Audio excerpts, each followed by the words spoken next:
Welcome to ibbusinessandmanagement.com. I'm Mr. Burton, and today, glad to have you with us. I'll be looking at business organisations and environment, and the seventh topic within that section of the course, the IB Business and Management course, topic 7, growth and evolution.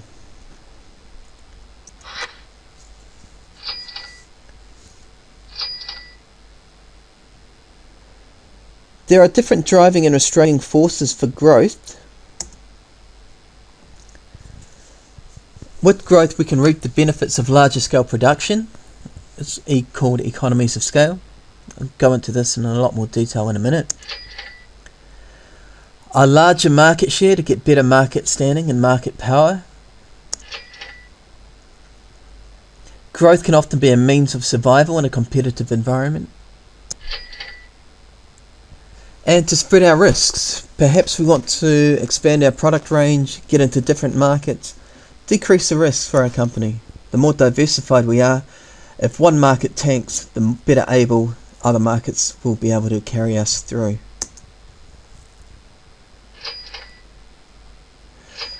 Now, it's often assumed that growth is a continual aim of a business. Businesses want to get bigger, more profitable.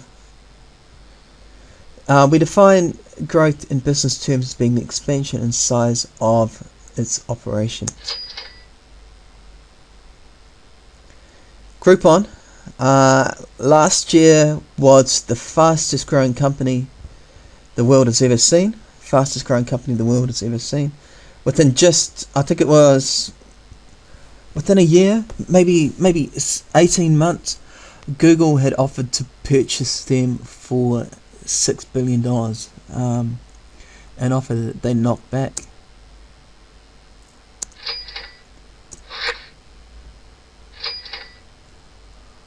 A few ways to measure growth. We can look at growth as being the value of sales turnover or revenue. So how fast are revenues growing? Year on year, quarter on quarter. We can have a look at growth in terms of market share. So sales is a percent of the industry total. Are we eating into our competitors' market share? Are we able to grow our market share at the expense of the competition? Or vice versa? Are competitors doing us in? We can have a look at the value of capital employed, or the number of employees hired.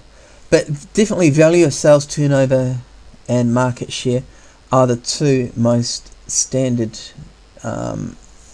ways to measure growth.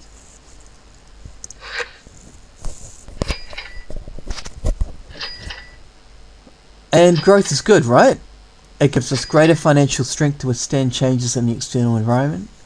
Greater risk to pursue much higher rewards can be taken.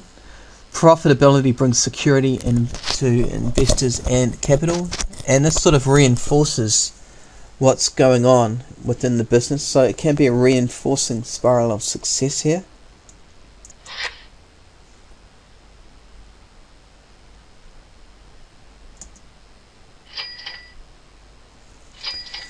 Okay, we're going to start thinking about economies of scale here. Let's have a look down the bottom. We're looking at a wheat farm. Well, actually, we're looking at two wheat farms. One is small scale, one owner, producing 5,000 kgs of wheat each year. Larger, increase in size, increase in scale, 10 owners, and they produce 50,000 kgs of wheat. And both of them receive the same sale price per kg of wheat. At this stage, it looks like there's no difference in being a small scale to being a large scale wheat farmer. One owner is going to get the profit from 5,000 kgs of wheat. 10 owners are going to divide that profit made from 50,000 kgs of wheat between them. So at the moment, it all looks very similar. But who's likely to be more profitable? Same sale price. If we're looking at profit, then the costs of these two operations could perhaps be different. Who's got the largest cost? Who's got the smaller cost? Per unit of wheat, per kg of wheat. So costs are the key in economies of scale. Economies of scale tend to drive costs down.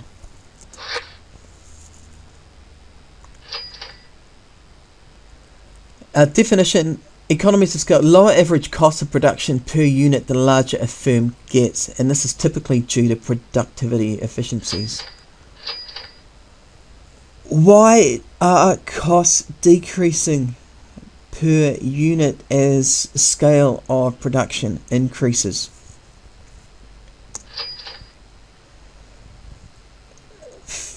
Largely, fixed costs are being distributed across larger output. It might take one tractor to serve a small farm of 100 cows, and it might take the same tractor, performs the same operation, only needs one tractor for 5,000 cows. The tractor for the small farmer is spread across low output, low production, low sales revenues, whereas with the large farm it's spread out over a lot more. You get the cost of a tractor per cow is a lot less the bigger you get. 50 cows, 5,000 cows. A business has got to pass costs on. So remember, capital expenditure, fixed costs, if they're spread out amongst a large unit of output, the costs tend to fall on average. Lower average cost of production per unit, productivity efficiencies. Let's have a look at it. We've got a farmhand here, earns a salary, a wage of $25,000 a year. Not much money in farming, by the way. Stick to your business courses at university, your management outcomes at the end of that. $25,000 to employ this particular farmhand. Now, at the extreme example, we've got a small farm that has one cow. This one cow, the cost of this farmer per cow is now $25,000, right? It costs $25,000 to harvest the milk from this cow. Can you harvest milk from a cow? Not sure about that. But the more cows on the farm, the more distributed the costs of this farmhand become. If there are 5,000 cows and the farmhand can adequately attend to 5,000 cows, then the cost of this farmhand per cow is much, much less. The more cows on the farm, the less of the cost per cow this farmhand is. And you can think of the farmhand as being any sort of cost involved in the production. So petrol costs for tractors, fencing, fertilizer. The more cows you have, the less these costs are going to be. So you get productivity efficiencies which tend to decrease your costs. And it will look something like this. Cost per unit on the y-axis and the quantity produced on the x-axis. Average costs here decreasing for a while, and then at a certain tipping point they start to increase again. So at a small unit of output, only a few cows being produced, right, the cost per cow is quite large. Expand output, increase the quantity of cows that the farm produces. average costs tend to decrease. And here we have it, economies of scale. Increasing the output decreases the average cost per unit, or the per unit cost. Economies of scale, good things. And at a certain point, discount will set in. Now, why are these economies of scale eventuating? The first thing is that we get internal economies of scales. And these can arise from technical economies. Large firms can use sophisticated machinery in an intensive way to mass produce their products. For example, due to the huge scale of production, the Philips factory in Shenzhen, China, produces complete hi-fi systems within a few seconds. Honestly, within a few seconds. The high fixed cost of their equipment and machinery is spread over the huge scale of output. We saw with our stupid car example just how this works. And spreading these costs over the huge scale of output therefore reduces the average cost of production for Philips. Due to the large market demand that exists for Philips products, they also benefit from having large and efficient distribution and transportation arrangements. Small businesses do not find it feasible or cost efficient to buy and use such technology. Another internal economy of scale we need to be aware of are financial economies. Large firms can borrow massive sums of money at lower rates of interest than smaller rivals. Why? It's because larger firms are seen as less risky to financial lenders. And also, a large and established business looking to borrow money will probably choose a lender that can offer the most attractive rate of interest. So, what I'm talking about here is there's probably rivalry amongst financial institutions to lend to large businesses. And this rivalry tends to drive down the terms of the borrowing conditions, lower interest rates, etc. And in contrast, smaller firms often struggle to raise external finance and have to pay higher rates of interest on overdrafts and loans. Another internal economy of scale are managerial economies. Let's have a look. Like a sole trader often has to do the functions of being a marketer, being an accountant, being the production manager. Now, of course, people cannot be equally good at everything, so specialization tends to lead to higher productivity. Large firms can split up their management roles by employing specialist managers. Now, these specialist managers are really good at what they do. They know where to find the cost savings, they know where to find the efficiencies, they know how to get the best out of their resources. This may cost more money overall, but the resulting increased productivity means the average cost of production still fall. Increasing specialization can also create benefits of synergy for the business. This means that through growth such as takeovers or organic growth, a business can avoid duplication of effort in planning, communication, marketing, distribution and production processes. This will therefore help to reduce the unit costs of production.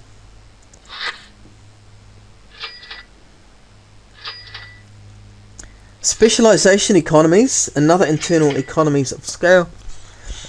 Now, this is similar to managerial economies of scale, but results from the division of labour of the workforce rather than the management.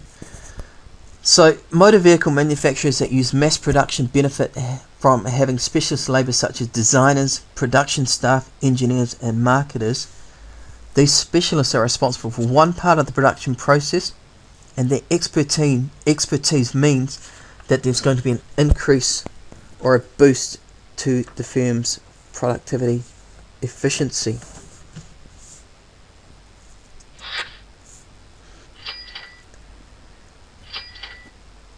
Marketing, this is an external economies of scale. No, sorry, still internal. Now, large firms can benefit from lower average costs by selling in bulk. Large businesses will benefit from reduced time and transaction costs such as administration and the cost of invoicing customers associated with selling in bulk. For instance, a small retail outlet may sell 1,000 cans of Coke in a month to hundreds of different customers. This will all cost a lot more money than Coca-Cola, who can sell 1,000 cans in one transaction to just one customer. such as the supermarkets that stocks Coke's product. Another example of marketing economies is that large businesses can often exploit global marketing opportunities. Global firms such as McDonald's and Nike can spread the high cost of advertising across the world. One ad campaign that's running in the US can quite easily run in New Zealand, Europe, other countries as well. So they can market their products to a world audience using the same marketing campaign. Language translation tends to be a relatively small cost within a marketing budget.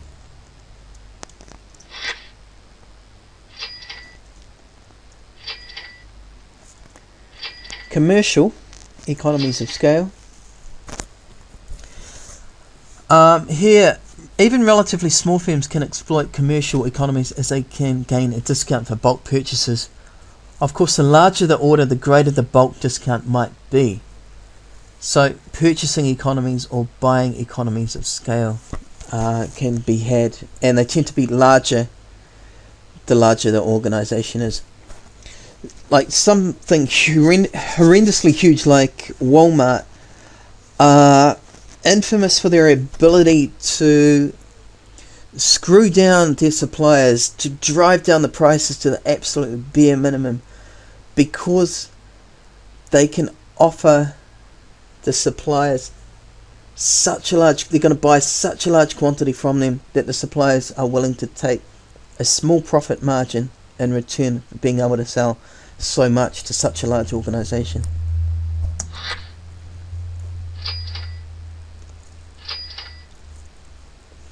Risk-bearing economies.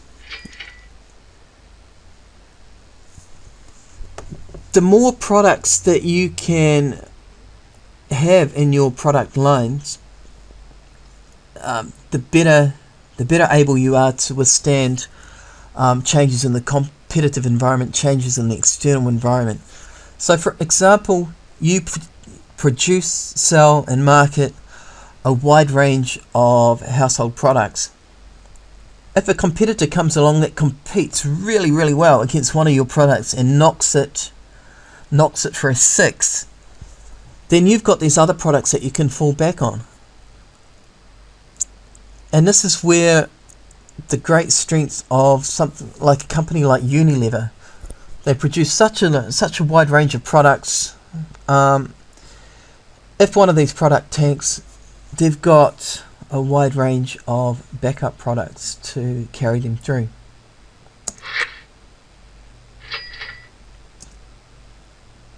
Now remember, economies of scale is not just buying in bulk.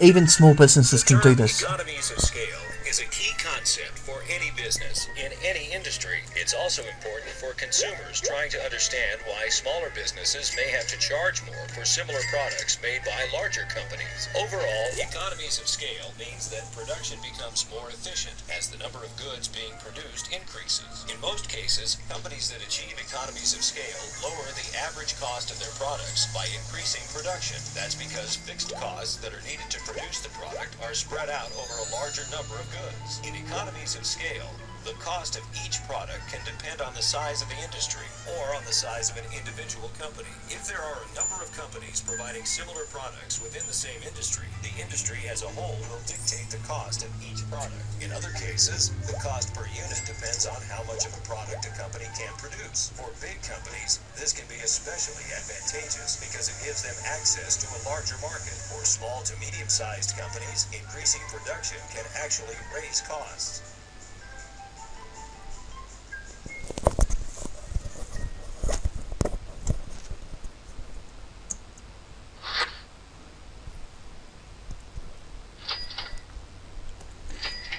We'll now turn our attention, our focus to external economies of scale. Now these are economies of scale that exist outside of the business.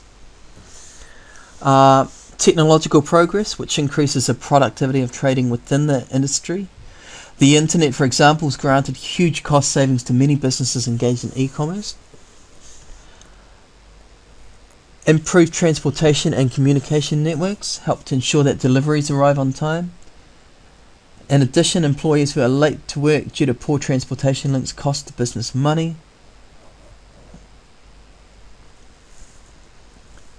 Better trained labour in an industry exists, the larger the industry is, perhaps through government-supported training programs or reputable education and training facilities in a certain area. So this provides local businesses with a suitable pool of educated and trained labour, and it helps to cut their recruitment costs without compromising productivity levels.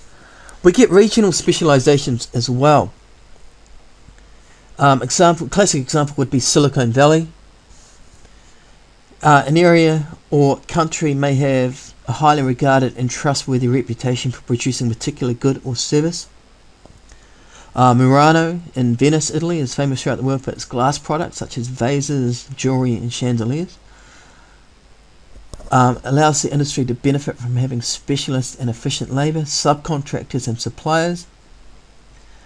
In addition, the highly regarded reputation allows firms in the Murano glass industry to charge a premium price for their products. Good location decisions can also mean a ready supply of local backup firms and suppliers who compete by offering businesses the best service at the most competitive prices, and that should help to reduce the average costs to a business.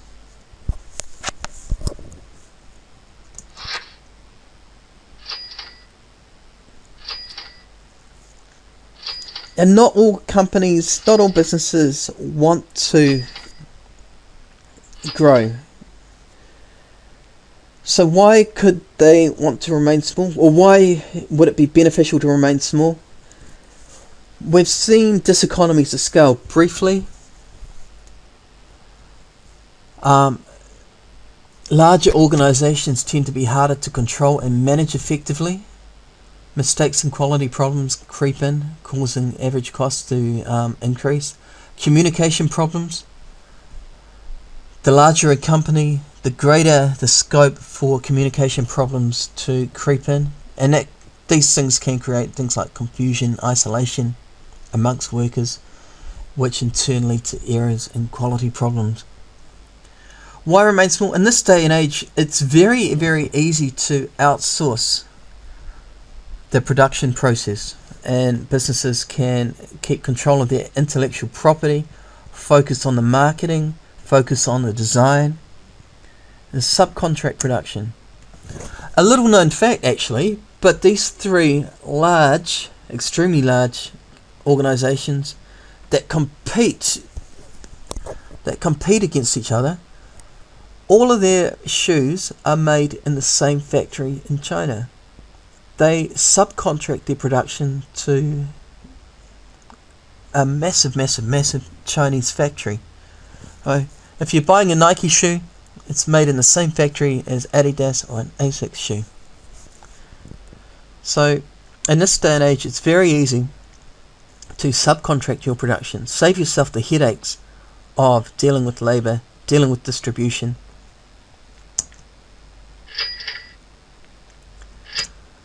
And also just the concept of satisficing. There are personal reasons to forego growth. The business owner may well be happy with working 30 hours a week, having time for his family, having time for her children. So personal reasons to forego growth, satisficing.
So that's why businesses choose to grow.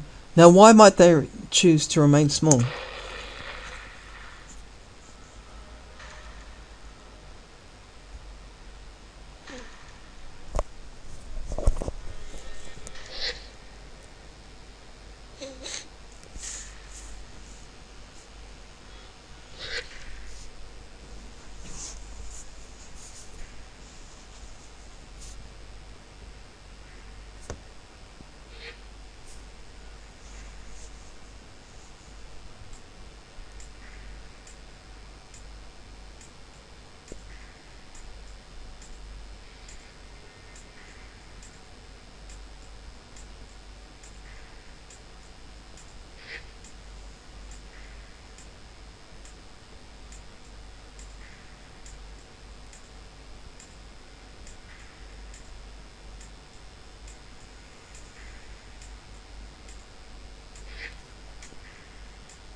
Okay, benefits of being large. Economies of scale. We've already done and dusted. Benefits of being small.